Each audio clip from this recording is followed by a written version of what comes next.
শোনেন আপনারা, যতই সুন্দরী হন না কেন, রান্না যদি ভালো না হয় স্বামীর ভালোবাসা পাবেন না। বুঝতে পারছেন? হ্যালো গাইস, আসসালামু আলাইকুম। কি অবস্থা সবাই, কেমন আছেন? তো আজকে চলে আসলাম নতুন একটা ব্লগ ভিডিও নিয়ে, অনেক দিন পরে আপনাদের মাঝে। আর এটা কি, এটা কিন্তু ছিমের বিচি, রাতে ভিজে সকালে ছাড়িয়ে নিয়েছি। আর এই পাশে ঝাল এবং পেঁয়াজ আমি মানে রান্নার জন্য কেটে রেখেছি।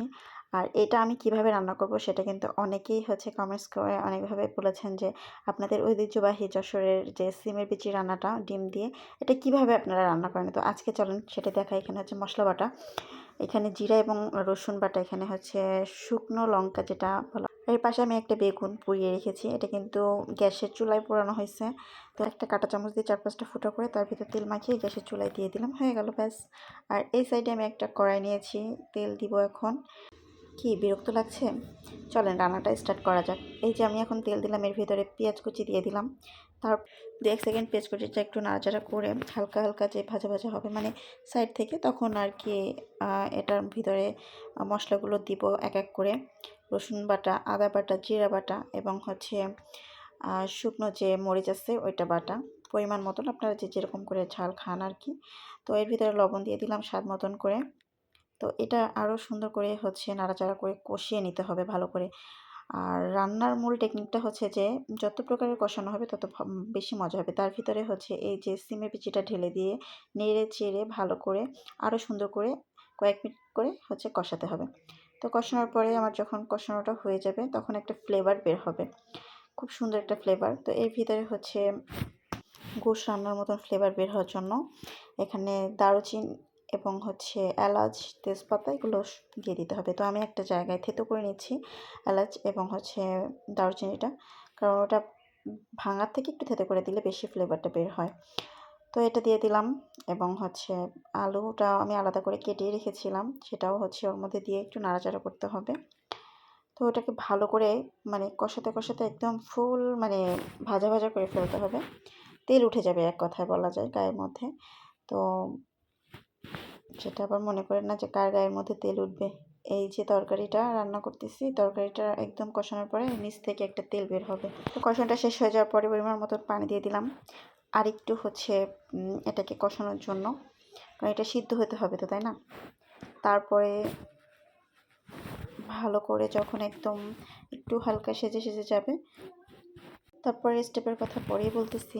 এই যে এখানে 3টা ডিম, এখানে কিন্তু 3টা ডিম বললে ভুল হবে। এর ভিতরে কি আছে আপনারাই দেখবেন, অবাক করা কাণ্ড। আর এই ডিমগুলো কিন্তু প্যারিস যে মুরগি, প্যারিস নাম শুনে কি অবাক হয়ে গেলেন? এই যে দেখেন, এখানে ঝাল পেঁয়াজ কেটে রাখছিলাম আলাদা করে, সেই পেঁয়াজটা দিয়েই যে ডিম, একটা ডিমের মধ্যে 2টা ডিম, চিন্তা করা যায় বলেন? একটা ডিম দিয়ে 2টা ডিম পেয়ে গেলাম, এটা কপাল কপাল লাগে। আর একটা ফ্রাই প্যানে আমি সামান্য তেল দিয়ে যে ফেটিয়ে রাখা যে ডিমটা, ওই ডিমটা আর কি ভাজবো। এই রেসিপিটার মূল একমাত্রই ডিম ভাজি। তো ডিম ভাজিটা কিভাবে করি সেটা একবার দেখেন, চলেন আমার সঙ্গে থেকে। আর এখানে যে তেলটা গরম হতে হতে আমরা একটু তরকারিটা নেড়ে চেড়ে আসি, দেখি কি অবস্থা। ও মাই গড, সুন্দর করে আসলে সেজে গেছে। এখন এটার কষানোটা মোটামুটি হয়ে যাচ্ছে। তো এইদিকে যে ডিমটা দিয়ে দিলাম গরম তেলে। তো দিয়ে এটা ঢেকে দিব। হ্যাঁ, ঢেকে দিলে কি হবে, ফুলে একটা ডিম থেকে 2টা ডাবল ডিম হবে। তো এই যে আমি এখন একটু ঢেকে দিলাম। তো ঢেকে দেওয়ার পরে দেখেন কি অবস্থা, কি পরিমাণভাবে মোটা হয়েছে। তো এই যে মোটা যে ডিমটা, এই ডিমটা উল্টানোর পরে তারপরে যে কাহিনী, এই যে উল্টালাম, উল্টানোর পরে একটু হালকা নিচ থেকে পুরোপুরিভাবে ভাজা ভাজা হবে, একদম পুড়ে যাবে না, একটু কালার আসবে আর কি, বাদামি কালার।